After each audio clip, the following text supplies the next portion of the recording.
Bonsoir les amis, nous sommes le mercredi 12 août 2020 et je réponds à ceux qui disent « Oh là là là là là là, Sylvano, ça va pas, on va se faire vacciner, on va se faire pucer, ça va être fini. » Mais attendez, la partie n'est pas encore jouée.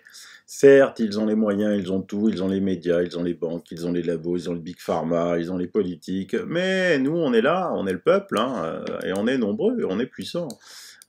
Les Allemands l'ont démontré déjà, et vont continuer à le démontrer, ainsi que d'autres pays, et la France aussi, je vous rassure, là-dessus. Alors, l'information que je vous avais déjà présentée hier hein, sur le vaccin russe, vous avez Sputnik qui titre un bel article, et comme d'habitude, je vous mets dans le descriptif de l'émission tous les liens. Éditorial interdit, le vaccin russe Sputnik 5, ils l'ont appelé comme ça, est un partenariat mondial de sauvetage. Alors, il s'agit de quoi? Ben, c'est simple. Dans l'article, vous allez le lire, parce qu'il est très important, hein, le succès de la Russie dans le développement du vaccin contre le Covid-19 enraciné dans l'histoire. Le vaccin russe Sputnik 5 est devenu le premier enregistré au monde. Il renvoie au lancement du satellite soviétique éponyme en 1957, lequel a ouvert l'espace à l'exploration humaine. Cette nouvelle ère a engendré non seulement la concurrence, mais aussi de nombreux efforts pour la collaboration internationale dans la mission spatiale conjointe Apollo-Soyouz entre les États-Unis et l'Union soviétique. Donc là, c'est quand même un petit clin d'œil aux US, quoi. Hein. Coucou. Poutine, Trump, dans le même bateau. Vous voyez ce que je veux dire? Ne vous inquiétez pas, si Trump, vous allez avoir de bonnes nouvelles de Trump dans l'émission. On poursuit. Et donc, aujourd'hui, plusieurs médias et politiciens occidentaux remettent en question la rapidité de la création du vaccin contre le Covid-19 en Russie, soulevant des doutes quant à son efficacité et son authenticité. Depuis les années 80, le centre Gamaleya a fait l'effort de développer une plateforme utilisant des vecteurs adénoviraux découverts dans les adénomes humains et transmettant normalement le rhume. Ça, je vous l'avais déjà dit hier, en tant que vecteur ou véhicule, lequel peuvent introduire le matériel génétique d'un autre virus dans une cellule. Le gène de l'adénovirus qui cause l'infection est éliminé, tandis qu'un gène avec le code de protéine d'un autre virus est injecté.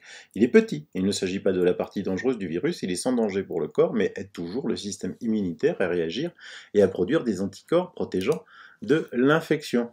Donc là, on parle bien de rhume et d'immunité croisée, dont on parle sur cette chaîne depuis plusieurs semaines. Rappelez-vous, si les enfants ne sont pas touchés, c'est qu'ils ont eu beaucoup de rhume pendant l'hiver et qu'ils ont une immunité contre le Covid-19. Là maintenant, je veux dire, il n'y a personne qui remet ça en cause. Les adénovirus comptent parmi les plus simples à créer de cette façon. Ils sont par conséquent devenus très populaires en tant que vecteurs. Depuis le début de la pandémie de Covid-19, tout ce que les chercheurs russes ont eu à faire a été d'extraire le gène codant de la protéine Spike du nouveau coronavirus et de l'implanter dans un vecteur d'adénovirus afin de l'introduire dans une cellule humaine. Ils ont décidé d'utiliser ces technologies déjà éprouvées et disponibles au lieu de défricher un territoire inconnu. Encore un petit message. Les vaccins ARN potentiels en cours d'essai clinique aux États-Unis et dans d'autres pays. Donc là, on envoie directement un message surtout à qui? À Bill Gates et à Moderna, qui est en tête pour le vaccin ARN. Ils n'utilisent pas de vecteur pour le transport. Ils correspondent à une molécule d'ARN avec un code de protéine de coronavirus enveloppé dans une membrane lipidique. Cette technologie est prometteuse, mais ses effets secondaires, notamment son impact sur la fertilité, n'ont pas encore été étudiés en profondeur. Aucun vaccin à ARN n'a encore reçu d'approbation réglementaire dans le monde. Nous croyons que dans la course mondiale au vaccin contre le Covid-19, ceux à base de vecteurs adénoviraux seront les gagnants. Mais même à cet égard, le vaccin développé par le centre Gamaleya a l'avantage. Et là, encore un message à Bill Gates, parce que vous savez qu'il est l'apôtre de dire qu'il y a trop de monde sur Terre et qu'il faudrait réduire la fertilité. Hein. Il est très bien fait cet article de Sputnik. Et donc, ça envoie beaucoup de messages, et il y a déjà des pays amis de la Russie qui se sont proposés d'acheter le vaccin russe. Alors, ce vaccin russe, eh ben, il est basé sur du rhume, hein. Donc, vous comprenez qu'il n'est pas du tout dangereux, pas du tout comme celui de Bill Gates et de Moderna, où on ne sait pas où il va. Surtout que, il faut que je vérifie encore l'information, le Conseil européen fera une note de synthèse en disant que vu que la pandémie est grave et tout, on va faire fi de tous les tests pour accélérer le vaccin. Ce qui est aussi drôle, c'est de voir effectivement tous ces politiciens venir descendre la Russie. Vous allez lire dans l'article qu'effectivement la Russie a une avance technologique assez forte. Dans le domaine médical, là vous pouvez aussi voir mon émission sur la bioélectrophotonique que j'avais faite avant le confinement. C'est assez important. Et il n'y a pas que dans ce domaine où les Russes sont très en avance. Si vous vous intéressez aussi aux armes, vous pouvez regarder les émissions de Jean-Pierre Petit sur la MHD russe. Et alors ce qui est drôle, c'est que le Figaro parle du système immunitaire. Alors c'est la première fois que je lis qu'on s'intéresse au système immunitaire. Le système immunitaire, la mémoire longue. Pour mieux comprendre la mise en place de cette mémoire immunitaire, Simon Filatro de l'INSERM met en place un suivi de l'évolution des lymphocytes mémoire chez 30 patients guéris. Des lymphocytes T capables de reconnaître le SARS-CoV-2 ont été trouvés par des chercheurs chez des personnes vierges de tout contact. Donc ça, c'est un article qui a été publié hier soir. Alors c'est marrant la photo qu'ils ont mis parce que ça ressemble à la photo que j'avais mise dans mon émission Mystérieuse Cellule T que j'avais faite, comme vous le voyez, le 22 juillet dernier. C'est drôle, c'est certainement un hasard. Et donc là, vous avez, je vous mets un article de recherche sur les cellules T, et on lit le résumé. De nombreux inconnus existent sur les réponses immunitaires humaines au virus SARS-CoV-2. Des lymphocytes T CD4 réactifs au SARS-CoV-2 ont été rapportés chez des individus non exposés, suggérant une mémoire des lymphocytes T réactifs croisés préexistants chez 20 à 50% des personnes. Cependant, la source de ces cellules T a été spéculative. En utilisant des échantillons de sang humain dérivés avant la découverte du virus en 2019, nous avons cartographié 142 épitopes de cellules T à travers le génome du SARS-CoV-2 pour faciliter l'interrogation précise du répertoire du cellule. Donc ainsi, la mémoire des lymphocytes T panachés au coronavirus qui cause le rhume peut sous-entendre au moins une partie de l'hétérogénéité étendue observée dans la maladie.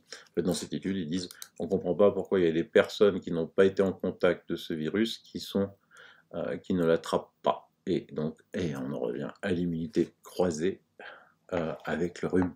Alors évidemment, tout ça, ça n'arrange pas les affaires de Bill Gates et de l'État profond qui veulent absolument le vaccin à ARN.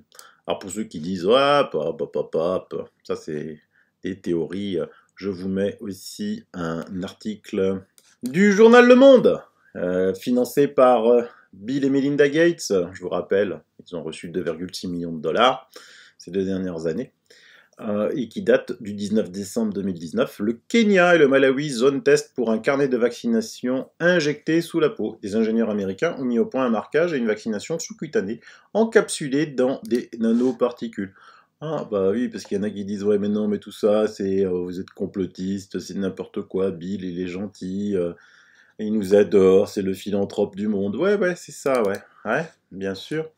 Et donc on peut aussi lire des ingénieurs du Massachusetts Institute of Technology ont inventé des nanoparticules injectables sous la peau qui émettent une lumière fluorescente invisible à l'œil nu, mais visible par un smartphone et qui pourrait un jour servir à confirmer que la personne a bien été vaccinée. La Fondation Gates, qui finance le projet, a aussi lancé des enquêtes d'opinion au Kenya, au Malawi, au Bangladesh pour déterminer si les populations seront prêtes à adopter ces microscopiques boîtes quantiques ou préféreront en rester aux vieilles cartes de vaccination. Vous voyez que ce n'est pas des légendes et ce n'est pas du complotisme, c'est juste de la réalité. De toute façon, ne vous inquiétez pas pour tous ceux qui Nous, on a la vérité pour nous, et la vérité va sortir. Les autres, il leur reste les insultes, et les 7 insultes favorites. Tu es complotiste, conspirationniste, négationniste, nazi, fasciste, antisémite, raciste. C'est tout ce qu'ils ont, l'insulte. Après, pour dialoguer, il y a nobody. Du reste, vous vous rappelez que hier, je vous avais montré le virologue Mark Van Rast, optimiste au sujet d'un retour à la vie normale, les bulles pourraient durer 1 an. C'est en effet que lorsqu'il y aura un vaccin que nous pourrons vraiment serrer la main d'étrangers, danser avec des inconnus dans des bars ou profiter d'un festival avec des milliers de personnes. Ben, vous avez été nombreux à me répondre. Ben, écoutez, ben, regardez ce monsieur, là où il travaille. Ben, il est financé par Bill et Melinda Gates, toujours Bill et Melinda Gates, et en mars 2020, sa clinique a reçu 713 372 $. Voilà, donc tout ça c'est dans les liens, vous pouvez les retrouver. Tant que je suis à la Belgique, pour vous dire qu'il y a un magazine où vous pouvez vous abonner, qui est excellent, un peu l'équivalent de François chez nous, qui fait toujours un travail extraordinaire. Je vous recommande toujours de lire François, et c'est la revue Kairos. C'est un journal antiproductivitiste pour une société décente. Covid-19, l'occasion de continuer le business derrière le paravent médiatique où n'arrivent que les bonnes questions. Les amis belges, soutenez ce magazine, abonnez-vous, faites-le connaître. C'est top. Ça bouge aussi en Suisse. J'ai reçu une lettre ouverte de l'association Santé Suisse, c'est des médecins qui se regroupent, adressée au Parlement suisse, ce que vous devez encore savoir maintenant. Aide actualisée pour la prise de décision, projet de loi fédérale sur le coronavirus, mise en consultation par le Conseil fédéral. C'est une lettre assez... vous pouvez faire des captures d'écran, comme ça vous pourrez la lire tranquille, parce qu'elle est assez longue. Je ne vais pas vous la lire dans l'émission. Le 1.6, le port du masque hors de l'environnement chirurgical est manifestement malsain tant au niveau corporel que psychique. Arythmie, problèmes de concentration et autres effets sur le cerveau, bactéries, virus et attaques fongiques en augmentation. Il s'agit d'un matériel présentant un danger réel avec des effets psychologiques et sociaux dommageables dont le soi-disant effet protecteur est très éloigné des promesses officielles. Le 1.7. Comment est-il possible qu'il n'y ait pas d'autopsie en 2020 ni en Suisse ni en Europe? Cela crée des statistiques falsifiées sur les causes des décès qui ne sont plus ni crédibles ni sérieuses. Même des victimes de la route, pour autant qu'elles soient reconnues positives, viennent à être comptées comme des décès suite au Covid. Le 1.9, la vaccination génique, dont le principe est propagé dans les médias traditionnels, n'a pas encore été testée et sous la forme prévue restera durablement inscrite dans le génome de la personne vaccinée. Elle se retransmettra d'une génération à l'autre de façon permanente. Nous disposons de rapports sur des expériences faites avec cette nouvelle technologie qui date du temps de la grippe porcine, enregistrant un nombre de décès nettement plus élevé.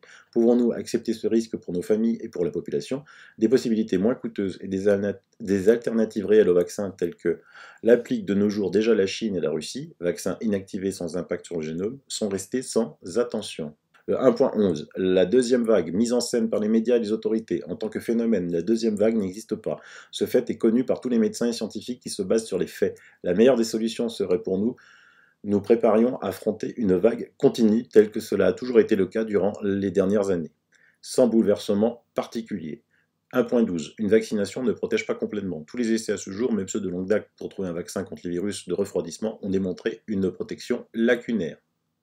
1.13. Les virus ne peuvent être éliminés, même avec grand effort. Nous devons plutôt nous demander de quel effort avons-nous besoin pour rester dans une proportion coût-bénéfice raisonnable. C'est vraiment une lettre extraordinaire. Donc vous voyez, beaucoup de points. État de la nation et volontaire populaire, le Parlement, une ressource corrective. Donc c'est une lettre en 5 pages avec des références. Bravo. Donc voilà, il y a encore une association de médecins en Suisse. Ne vous inquiétez pas. L'association en France arrive. Ne vous inquiétez pas là-dessus. Parce qu'à un moment, comme je vous l'explique toujours, à force de tirer sur la corde, à force de raconter des mensonges, des fake news, de plus en plus de gens se réveillent. Même si vous ne les voyez pas tout de suite, mais chaque jour qui passe, je vous le dis, je vous le répète, il y a des gens qui se réveillent contre les mensonges.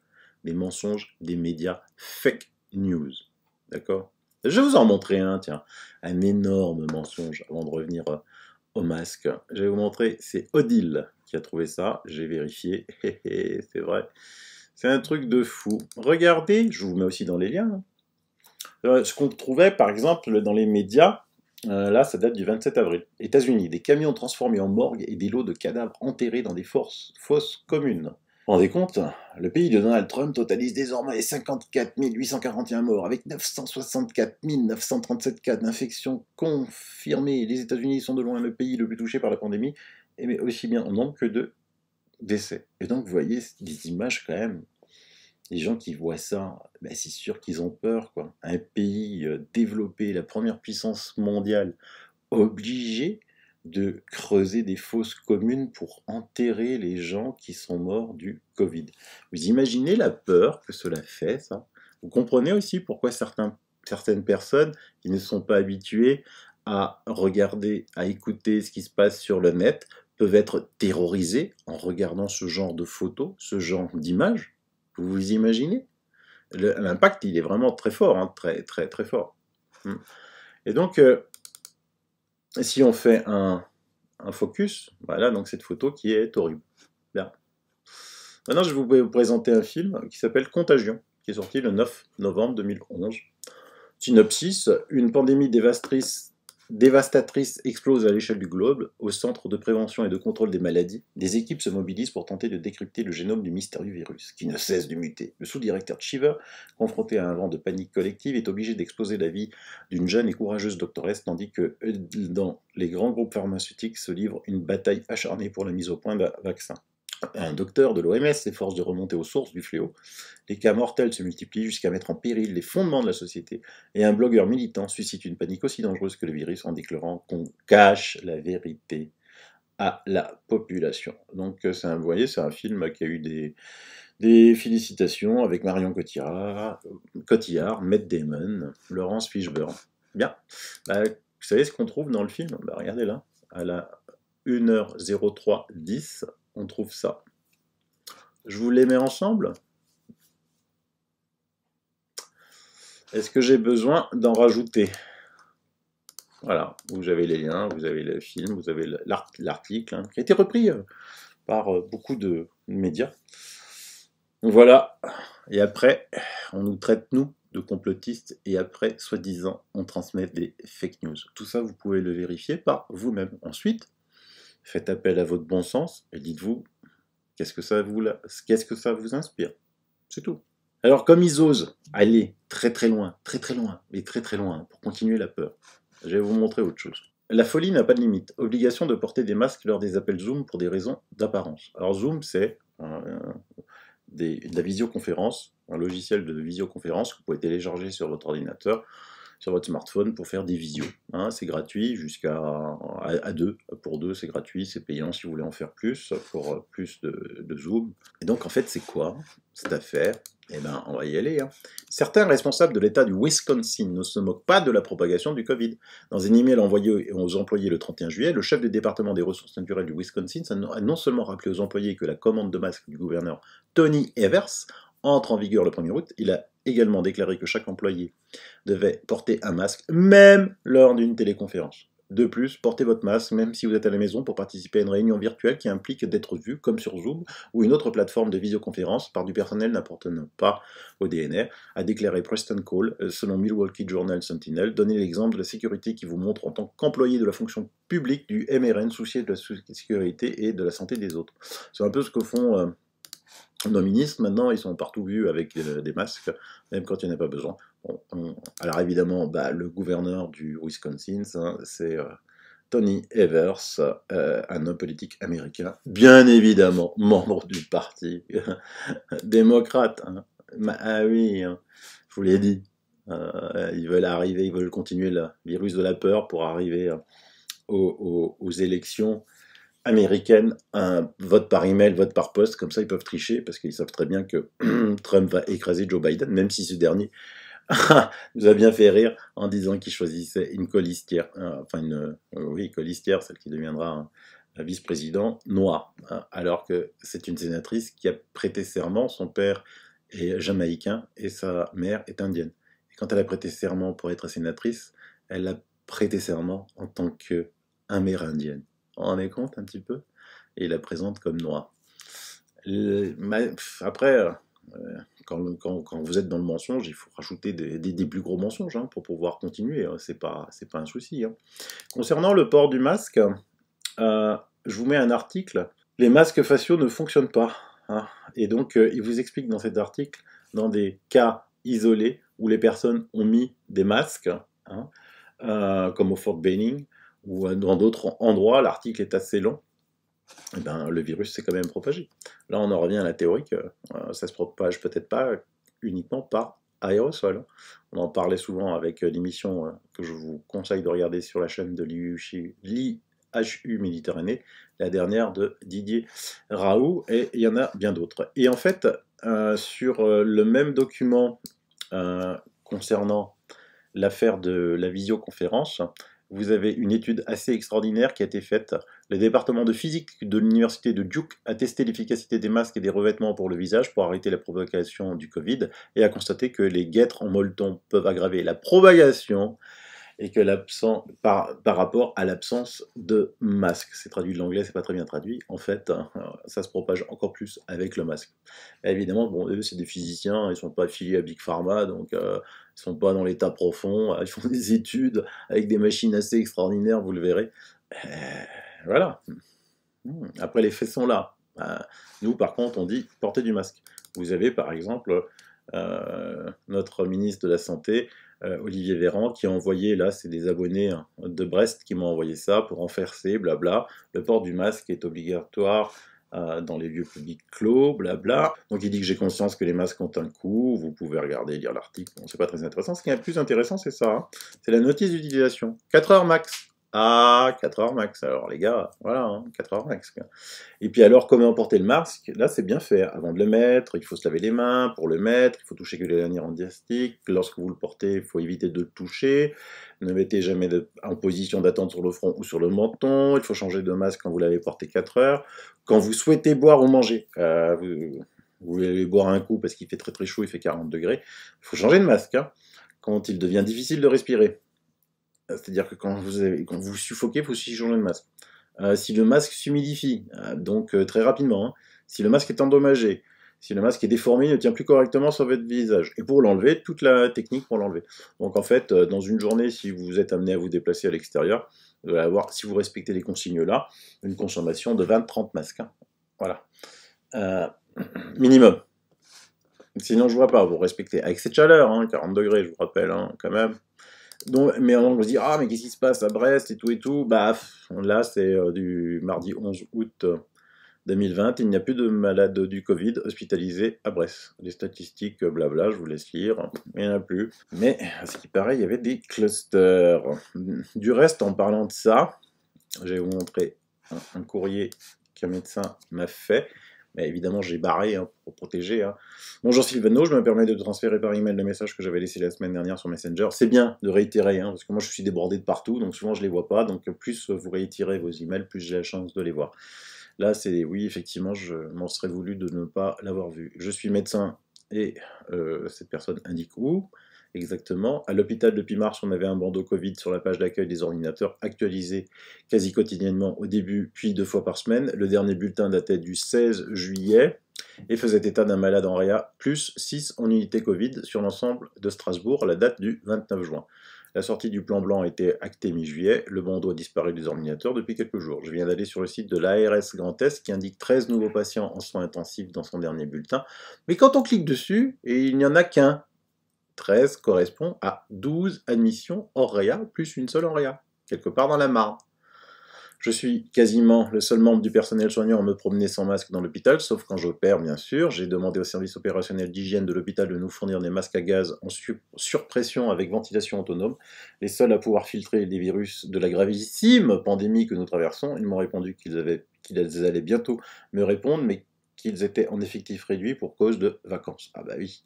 Depuis le début, j'ai pressenti du louche. Si c'était une maladie grave, on aurait mis en place très rapidement un circuit à part pour les cas suspects. On n'aurait pas mis 2 semaines à monter une tente de 30 lits de réa à Mulhouse. Ça, je vous en avais parlé, ça avait bien fait rire quand même.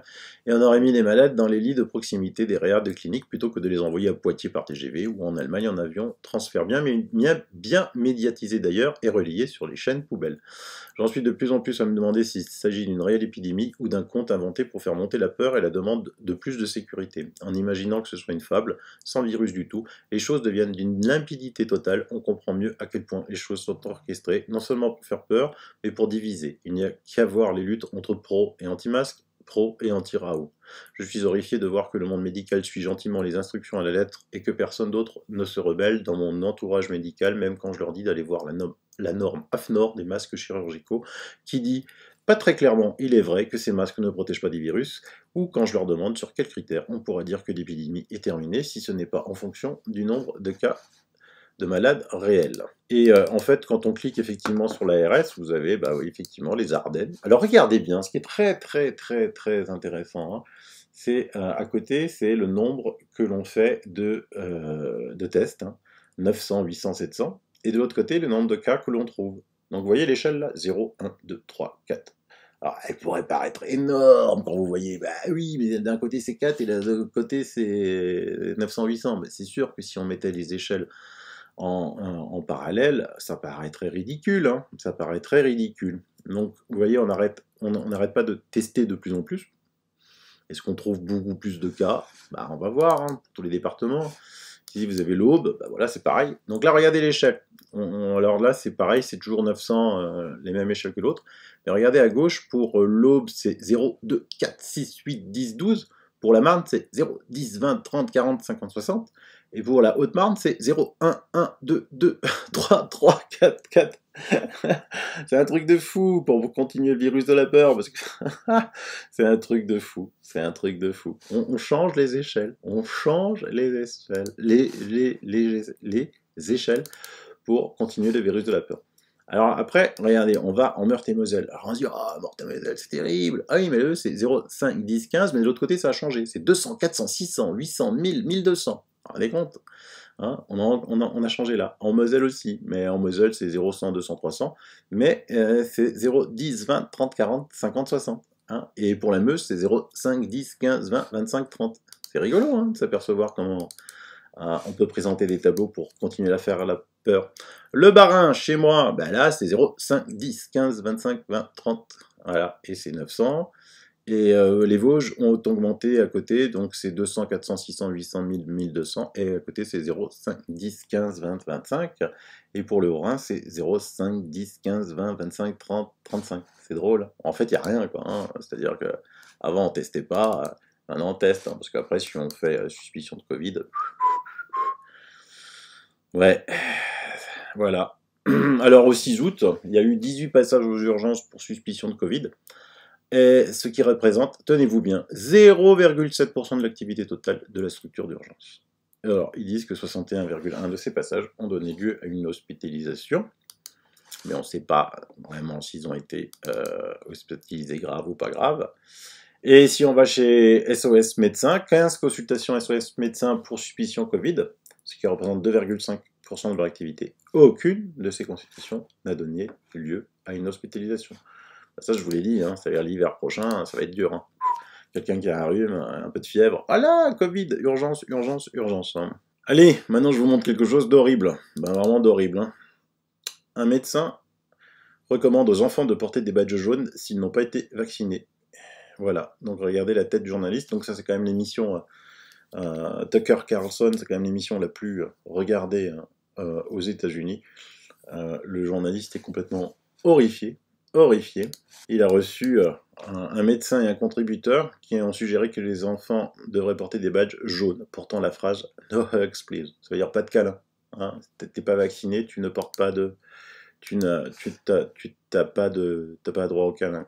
C'est horrible, c'est vraiment horrible. Donc heureusement maintenant, ça se sait tout ça, Trump réagit. Trump fait appel à l'anti-Fauci, le docteur Fauci, hein, qui jusqu'ici faisait peur au monde entier et qui est l'ami de Bill Gates et qui a des actions dans Moderna. Un énorme changement de jeu. Là, il y a beaucoup de choses qui vont changer. Cet article est très long.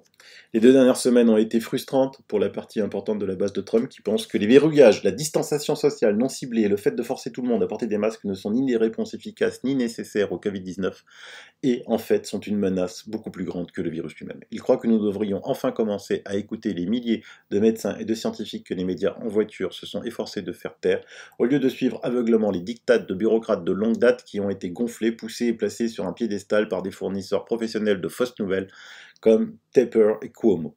De nombreux partisans les plus fervents du président sont d'accord avec Tucker Carlson pour dire que les mesures les plus médiatisées par Jerry Nadler et ses collègues démocrates ainsi que l'état de panique implacable que les ennemis du président dans la presse ont créé ne contredisent pas simplement les données. Il pense que nous assistons à une tentative délibérée de créer un climat de peur et d'infliger une misère maximale au peuple américain pour donner à Biden une chance de battre Trump en novembre. Ainsi, beaucoup de gens du coin du président n'auraient pas pu être plus heureux lorsqu'il a annoncé deux des plus gros mensonges des médias sur le Covid-19 lors de la conférence de presse de la semaine dernière. Mais mis à part ces références impeccables, le docteur Atlas, donc celui qui remplace Fauci, est l'un des milliers d'experts médicaux que les démocrates et leurs facilitateurs médiatiques ne veulent pas que vous sachiez, qui ont essayé de mettre un terme à la réponse suicidaire et anti-scientifique à laquelle Covid-19. Ils nous ont trompés pour nous suivre. Le 22 avril dernier, le docteur Atlas a écrit un éditorial dans The Hill, le journal là, dont le titre n'aurait pas pu être plus clair. Les données sont en baisse, arrêtez la panique et mettez fin à l'isolement total. Il a expliqué 5 faits sur le Covid qui étaient déjà apparents à partir des données. Donc le fait 1, l'écrasante majorité des personnes n'ont aucun risque significatif de mourir du Covid. Fait 2, protéger les personnes âgées et à risque élimine la surpopulation des hôpitaux. Fait 3, l'immunité vitale du troupeau, c'est-à-dire de masse, est en fait évitée par des politiques d'isolement total prolongeant ainsi le problème. Donc là, il est anti-confinement, anti-masque. Fait 4, des personnes meurent de se voir refuser d'autres soins médicaux en raison d'hypothétiques projections de décès liés au Covid-19 qui se sont avérés être, je traduis, des ordures. Donc ça, c'est ce qu'on dit depuis longtemps. Le confinement a tué des gens indirectement parce qu'ils n'ont plus eu accès aux soins. Fait 5, nous avons une population à risque clairement définie qui peut être protégée par des mesures ciblées.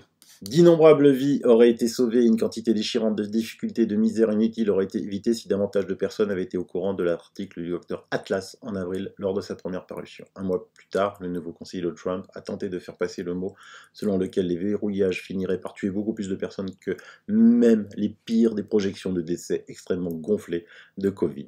C'est une mesure de la façon dont le leadership criminel du Dr Fauci était, qu'il n'a jamais considéré combien de vies seraient perdues en raison de procédures médicales annulées et des effets désastreux bien établis de graves ralentissements économiques sur la durée de vie. Sans parler du nombre d'Américains, des gens en difficulté qui se suicideraient ou prendraient une surdose de médicaments parce que l'isolement et la ruine économique qu'ils leur infligeaient étaient trop lourds à supporter.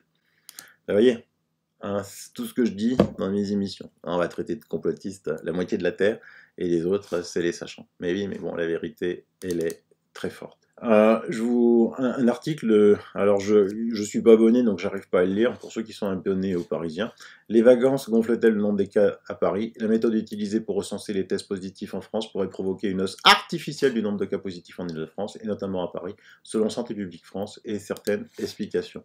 Donc, un ami abonné qui a lu l'article, dit « Bonjour Sylvano, voici une info qui me paraît importante sur la manipulation des chiffres pour faire croire à une hausse en Ile-de-France. Tout est dit dans l'article du Parisien. » Oui, le Parisien.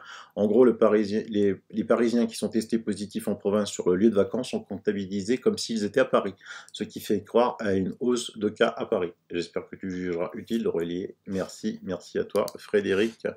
Effectivement, je ne l'avais pas vu. Allez, de Paris, on passe à Annecy. Il y a des petits trucs qui se font assez sympas. Nous venons de constituer un groupe d'une 40aine de personnes qui se réunissent régulièrement pour s'entraider, échanger des informations sur nos comportements devant la répression croissante. Nous préparons une manifestation contre les mesures sanitaires disproportionnées et proclamant la liberté de nos choix.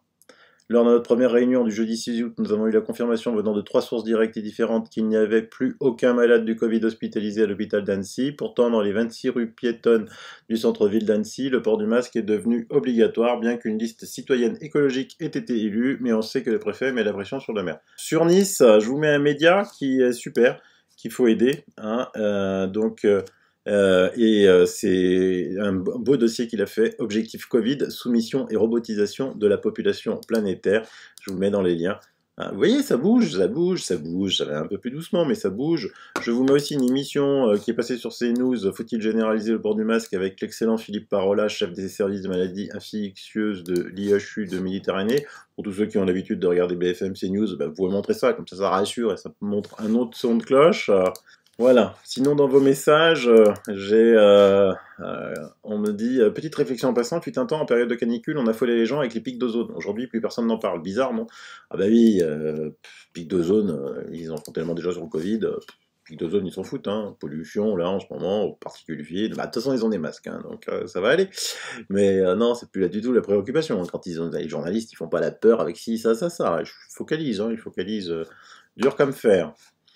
Euh, j'ai une abonnée qui me dit je suis Samar, je suis libanaise, je suis abonnée à ta chaîne, je me permets de t'envoyer un email pour te demander de mettre à jour ce qui se passe réellement au Liban. Je ne sais pas, je sais que c'est pas le sujet que tu défends en ce moment, mais le Liban aujourd'hui est meurtri et les médias, comme d'habitude, montrent ce qui profite aux grandes puissances. Plusieurs vidéos ont été déjà publiées puis effacées. Depuis une semaine, c'est l'horreur sur le terrain. Le peuple libanais est en train de souffrir jour après jour et heure pour heure, sans aucun soutien, national ou international des gouverneurs. Un deuxième Irak se prépare, et si la communauté internationale voulait aider le peuple libanais, elle l'aurait déjà fait, il leur suffit de geler les avoirs de nos politiciens corrompus à l'étranger. Bref, on est désespéré, n'importe quelle aide est la bienvenue, si notre cause t'intéresse, je te prie de me contacter. Donc j'ai dit oui, il n'y a pas de souci, donc vous aussi, si vous avez des news sur le Liban, vous pouvez me les enlever. Il n'y a pas aucune raison qu'on ne s'entraide pas, parce que c'est assez difficile ce qui le vivent. Et puis quelqu'un a eu une idée, bonjour Sylvano, c'est Christine, reçois ma reconnaissance. Hein. Je constate que les Français parlent beaucoup derrière l'écran et confient au clavier leur gratitude envers toi. Je pense qu'il est nécessaire que les gens comprennent qu'agir vient d'un acte personnel. On n'agit pas par procuration. De ce fait, je me suis dit, si les 143 000 abonnés que nous sommes imprimions un même document d'une page, synthétisant la loi, voire par exemple le maître Brouja, le danger de respirer du gaz carbonique, voire spécialiste, et peut-être qu'en affichant chacun la feuille dans un endroit stratégique, mairie, hôpital, gendarmerie, école, cela marquerait les esprits embués. Moi, je trouve que c'est une excellente idée. On peut aussi faire quelque chose sur notre page Facebook, enfin je sais pas, voilà, idée à creuser, je vous laisse. Je suis sûr que vous allez avoir de meilleures idées que moi sur ce sujet. Hier, je vous parlais de Berlin, j'avais mis une vidéo, je vais vous la remettre, d'un rappeur allemand qui a chanté. Donc, je sais que vous êtes nombreux à ne pas comprendre l'allemand. Donc, moi, cette chanson, j'ai compris un peu parce que j'ai fait 7 ans d'allemand à l'école et qu'il me reste. Mais j'ai demandé à Sarah Breitling de me traduire parce qu'elle elle est déjà passée sur mon émission, Sarah. C'est cette artiste photographe très engagée. Et donc, je lui ai demandé si elle pouvait me traduire la chanson, ce qu'elle m'a fait très gentiment. Donc, le chanteur dit: ça ne peut pas être vrai, ils nous mentent dans cet état, nous avalons leur mensonge chaque jour, mais maintenant nous voyons clairement la propagande, fake news des médias. Le peuple suit comme un troupeau de moutons, la liberté se trouve dans la tombe, mais la résistance est là. Che Guevara, viens, suis-moi. Fake news média, ton écran télé est comme une hypnose, les méninges sont anesthésiés, mise en scène d'une catastrophe, l'image ennemie comme le français. Le français. Hein, parce qu'ils ont montré beaucoup de Français, vous savez ici en Alsace, il y a beaucoup de frontaliers qui travaillent en Allemagne, ils étaient vus pendant le confinement comme des pistiférés, hein, vraiment mais comme des pistiférés. Hein, quand je vous dis hier dans l'émission qu'il fallait arrêter à ceux qui disent que la France c'est le phare, c'est la lumière, non, non, non, non, vous vous trompez complètement. Hein. Ton écran te montre comment est le monde, le temps choque malgré qu'il est faussé, l'image fonctionne même lorsqu'elle est faussée, ton écran télé répète le mantra, ton écran te dit qui est l'ennemi, stay home, appelle la police, Ange Creed, celui qui dit autre chose que la pensée unique est lapidé, ton écran regarde à l'intérieur de ton âme, ton fureur te donne des ordres, un déjà vu fendre l'âme. La liberté en quarantaine, ça ne peut pas être vrai, ils nous mentent dans cet état, nous avalons leurs mensonges chaque jour, mais maintenant nous voyons clairement la propagande des médias fake news. Nous sommes dans une guerre contre notre climat, mais vous vous battez pour des exports avec la Chine. Nous sommes en guerre contre la pauvreté, mais vous vous battez contre les réfugiés. Nous sommes dans une guerre pour la paix mondiale, PAX, mais vous construisez les armes qu'ils tirent. Nous sommes en guerre pour une meilleure alimentation, mais vous prenez de la merde dans les publicités. Nous nous battons contre la haine, mais vous ne souciez que du DAX, c'est l'équivalent du CAC 40. en guerre contre suicide et dépression, mais vous faites des millions avec les industries pharmaceutiques, nous sommes en guerre contre les multinationales, et vous faites payer des 5 étoiles, nous sommes en guerre contre la pédophilie, mais contre les enfants, vous êtes très souvent sourds, nous sommes en guerre contre l'injustice, mais vous voulez que l'injustice reste, nous sommes en guerre contre les violences journalières, mais le destin de ces gens vous est complètement indifférent, nous sommes en guerre contre la discrimination, mais cela n'intéresse pas le gouvernement, nous sommes en guerre contre la manipulation fake news, te transforme en clone, voilà. Et donc, merci Sarah Breitling. Et franchement, voilà. Donc le 29 août, ça sera à Berlin. Il y en aura d'autres avant des manifestations. Stop aux fake, stop aux médias fake news. Réveillez-vous. Hein. Ne soyez pas découragés. Vous êtes des gens éveillés. Et donc, il faut convaincre. Hein. Alors, imaginez, chacun d'entre vous convainc une personne. Demain, on n'est pas 143 000, on est 286 000. Le lendemain, on dépasse les 500 000. En 4 jours, on est à 1 million. C'est rapide. Hein, c'est rapide. Ne croyez pas que si vous éveillez quelqu'un, ça ne sert à rien. Ça sert à beaucoup. Parce que cette personne éveillera elle-même d'autres personnes. Et je reçois beaucoup de témoignages de personnes qui disent bah, moi, au début, je croyais que tu racontais n'importe quoi. Mais en fait, bah oui, c'est du bon sens. Tout est sourcé, tout est là. C'est sous vos yeux. Hein. Il suffit de vouloir regarder. Allez, bye bye, bis, à demain.